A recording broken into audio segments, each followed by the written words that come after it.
This is the peeler that I use. It's the large one. You can see the size difference. And then what you do is, it's a little tricky at first, but you just, yes, honey? Is it charging in the garage? No, it's charging right here.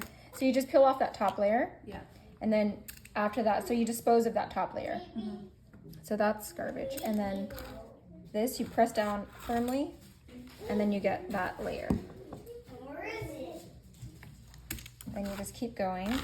And then if you feel like one side gets a little bit too thick, you can flip it Yeah. and then start that way.